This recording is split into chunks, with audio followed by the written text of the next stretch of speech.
G'day everyone, welcome back to another edition of Guvs Hero Review videos. Today we are going to take another look at a past Hero of the Month. Specifically, we are going to dive into the 5-star legendary yellow hero, Foley, the Charming Undercover Cop. So Foley was first released into PuzzleCombat as the featured Hero of the Month back in July 2023. Today, however, Foley can only be summoned from the Manor of Legends portal, which rolls around once every 4 weeks.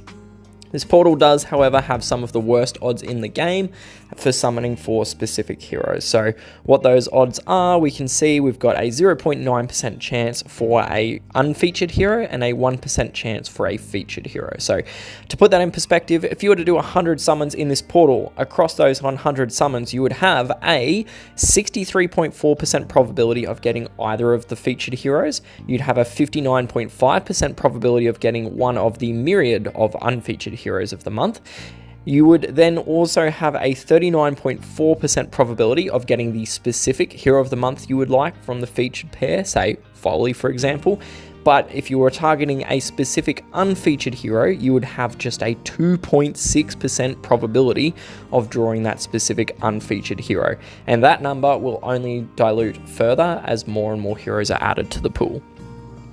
In terms of his artwork, if we hop over right quick and take a look, thank you very much to Fearless Phantom and Cookie for passing this along, but I genuinely don't think undercover is the word I would use to describe Foley. Plain clothes maybe, but he's not doing a great job of blending in and going undercover. I mean, he's got his dog tags, and he's also got the police badge and 3 pistols, all in plain view. So, undercover, maybe not. Plain clothes, probably more so. But anyway, that's his artwork. Feel free to pause it if you wish. But otherwise, I will flip back over and continue with the review of Foley. So, as is the case with all of these heroes of the month, there is currently not actually a family bonus. There's nothing on this left-hand side. Maybe sometime down the track, SGG will add a family bonus to the old heroes of the month, but at the time of this recording, Foley, like the rest of them, has nothing. In terms of his personal stats, Foley comes in with 768 attack, 701 defense, and 1434 HP. So there is a slight skewing that's moving from that defense stat towards the attack stat, but it is only relatively minor. It's not a massive skewing. It is also worth pointing out his power is a little bit lower compared to more modern heroes. So the latest hero of the month at this point in time is Thunk, who has a power rating of 731. Now, the power rating is just a calculation based on their base stats. So essentially, more power means you've got more stats available to distribute. So just something to note. It's not the worst one, there are older heroes that are still in the 600s, So Foley is by all means not terribly poorly off, but he is a little bit reduced. His charge speed is 54, which is average speed, which requires 10 tiles to charge or 5 ghosted tiles. The speed break happens at 58 speed, which means you just need +4 to achieve that speed break. So you can do that using either the Ragnarok Vantage, which is a 5-star gun giving +6, or there is the +7 4-star gun, which is the Triss Vector. Either of those will get you that speed break. The double break requires +11, which is not actually possible for yellow, even if you combine the class node on his emblem tree with the +7 Triss Vector. So as a result, the class node is of virtually no relevance whatsoever. On the topic of his class, Foley is a member of the Spy class, which grants him the chance to scramble the charge over the enemy heroes by 10% when dealing damage. It is possibly one of my favorite perks in the game because the damage can come from any source, tiles, slash attacks, skills, minions. It's anything that's attributed to Foley, essentially. My experience in battle has often been the case where the scramble is enough to just desync the enemy heroes from their attack patterns, leaving them far enough off their charge to avoid hurting me in the long run. So generally speaking, I do recommend putting at least +1 on most Spy class heroes. By way of a specific emblem path, for Foley, I would recommend following an attack path to enhance his damage output even further. So attack would be the priority. There are a couple nodes where you've got to choose between attack paths. So in that instance, it doesn't really matter too much which route you go.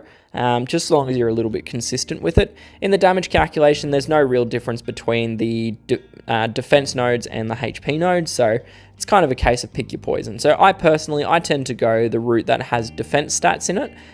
So the route would look something like this, if we were to follow it all the way down. Generally, as we mentioned, the plus 20 speed node is not relevant. There's no real need to pick it up.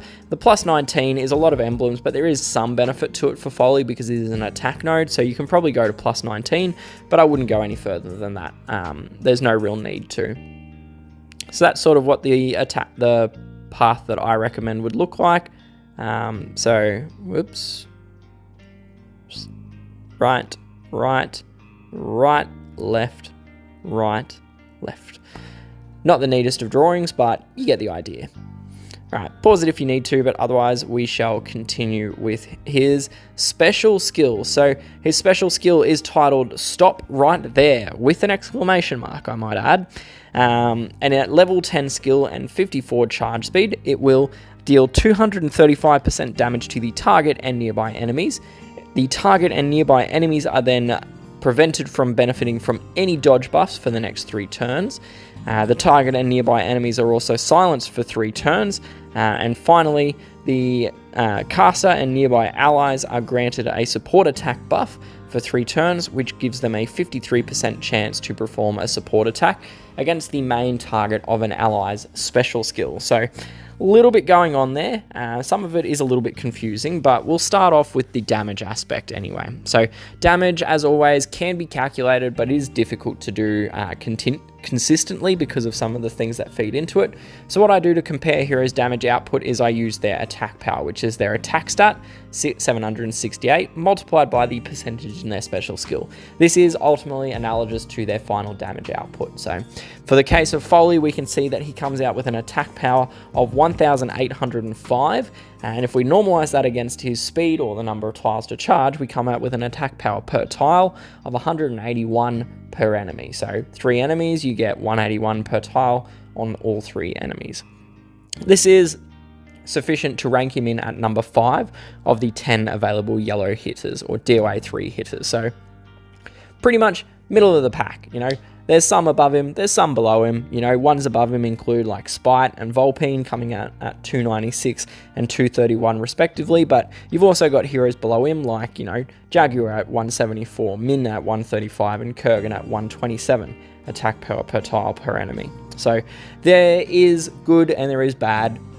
In the case of Foley, some are up, some are down.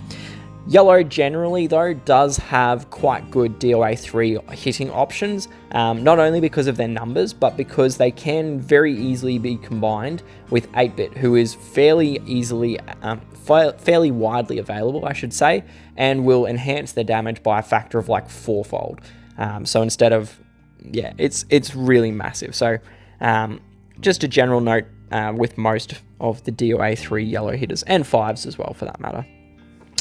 Moving on from the damage aspect, and we can take a look at the other parts of his skills. So first up, we have the dodge negation. So this reads that the target and nearby enemies are unaffected by dodge bonuses for 3 turns. So the best thing about this skill, or this line item, is that it is a total dodge negation. Right, they become completely unaffected by bonuses for the 3 turns. It's not a negative value. They don't get like minus 16% dodge. It's not an accuracy increase. It is a total outright elimination of the impact of dodge bonuses, regardless of their source. So it could be weapons, it could be buffs, it could even be from family bonuses. It doesn't really matter. They're all eliminated. So it is very useful because you're all probably widely and vastly aware of how annoying the dodge buff can be in battle. And this straight up just neutralizes it.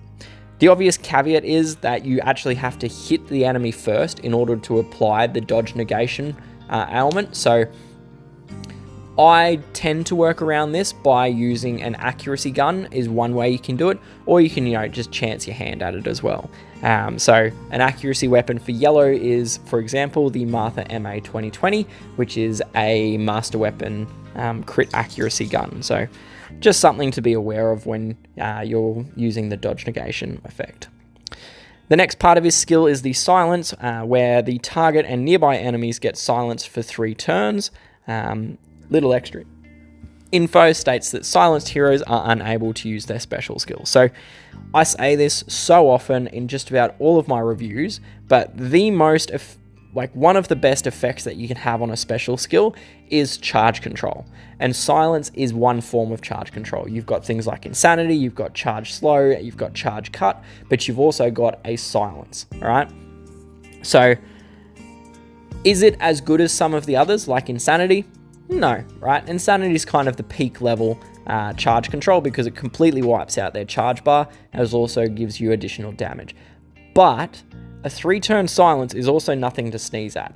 Silences are really good for disrupting the enemy attack patterns because they're then forced to either wait out the skill or start wasting tiles that they could be using to regenerate the skill. And all the while, if you manage to hit a healer, you're also able to disrupt their healing patterns. If you hit an attack dealer or a support hero, you're able to disrupt their ability to buff out their team and hurt you from their perspective. So it is a very, very useful skill. It's probably one of the more disruptive skills in terms of charge control. Yes, Insanity is actually going to do more for you in a vacuum, but a silence can actually be more disruptive to your overall attack strategy and the philosophy for carrying out that attack. So yeah, very, very good effect both in offense and defense. The final part of Foley's skill is the support attack. So this is stipulating that the caster and nearby allies get a 53% chance to perform a support attack against the main target of an ally's special skill for 3 turns. Support attacks are not affected by status effects as the additional info. So what is a support attack, you might be asking? Now, it's not ever explained anywhere in the game. There's nothing which actually tells you what a support attack is, but basically what it is it's effectively a slash attack. It is a 100% damage strike against the specified target. In the case of Foley, the recipient hero is the primary target of an ally's special skill. So in the case of a sniper, it's the person you're hitting. In the case of a DOA 3 hitter or an AoE 3, it's the person in the middle. In the case of a random sniper, so someone like Emma or whatever, it's the person that gets hit first. And in the case of an AoE 5, it's whoever you've selected with the targeting reticule or whatever the AI says is the main target of that skill. So there are a couple options depending on what your ally is doing. Obviously, someone like a healer, they don't have an enemy that they're targeting. It's your team only. So there's no benefit to, there's no triggering of the support attack in that instance. The 53% chance to trigger the support attack is standard. It's consistent across all instances of this buff. Generally speaking, it is a nice effect. It's effectively, free damage in the realms of 100 to 150 damage per time it executes. So not going to necessarily be a game changer on its own, but it is an extra little nice bit of damage on top. The fact that it's not affected by status effects is good and bad. Good because it means that, things like attack debuffs or elemental buffs on their side, they don't matter. But downside is that things like, 8 bits elemental defense down, those also aren't going to enhance the damage of the support attack. So just something to be aware of. Overall, I do actually think that Foley is a very useful hero, both in attack and in defense teams. The biggest benefit is obviously the 3-turn silence that he gives off, right? In attack, it can be clutch AF in preventing enemy healers from recovering their team or preventing damage dealers from killing your heroes off. The possibilities are literally endless with it. In the defense side of things, it can also completely disrupt your attacking team's plan and force them to have either heroes sitting there waiting for the silence to end, or in a worse situation, you're manipulating the board and you're throwing whatever color tiles it is up onto the board, which is wasting the charge that you could have been generating during that period. The damage and dodge negation, as well as the support attacks, they're all nice little inclusions, and they do further enhance his usefulness. But generally speaking, I do think the silence is kind of his top trait in his skill. The best pairing is obviously with 8-bit, because this is going to improve his damage output.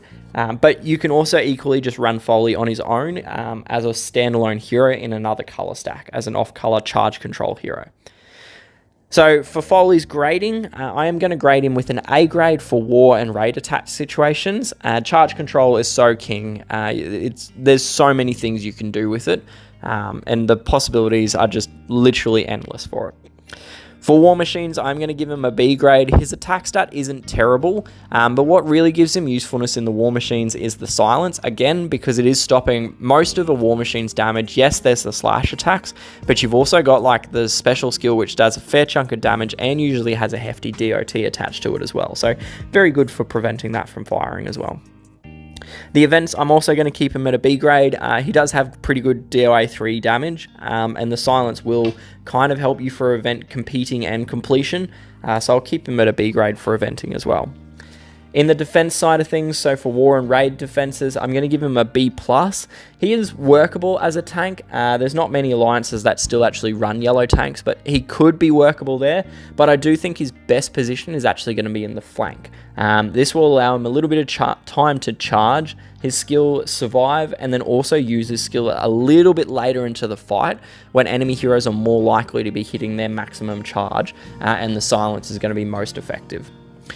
In the 3 tournament settings, so with Bloody Battle, I'm going to give him an A- for attack and a B+ for defense, so no change on his grades there. For the buff boosters, I'm going to keep him at an A- for buff booster attack and a B+ for buff booster defense. There's, sorry, that should say an A grade for buff booster and a B+ for his defense grade. He does create buffs for himself and his nearby allies, so there is a little bit of benefit on that front. And then finally, for the charged attack situations, I'm going to keep him at an A grade for attack, and I'm going to up him to an A- for his defense grade for the charge attack tournaments. And that is pretty much it. So overall, where that lands him is it lands him as having an A- for his overall attack grade and a B+ for his overall defense grade. And that concludes the content that I have for this review of Foley. As always, these are just my personal views and opinions on these heroes. I do love hearing your thoughts and feedback on the heroes, so please do jump down into the comments section of the video and leave me a note. I try to read and reply to as many of you as I can. If you did enjoy the video and found it to be useful, feel free to like the video, subscribe to the channel and all of that sort of thing. But most importantly, share the video around, because chances are, if this sort of thing is useful for yourself, it's also going to be useful to the people you play with as well. Thank you once again for tuning in and joining me. I do hope that I'll see you again soon, but until then, good luck, stay safe, and happy gaming. Cheers, bye!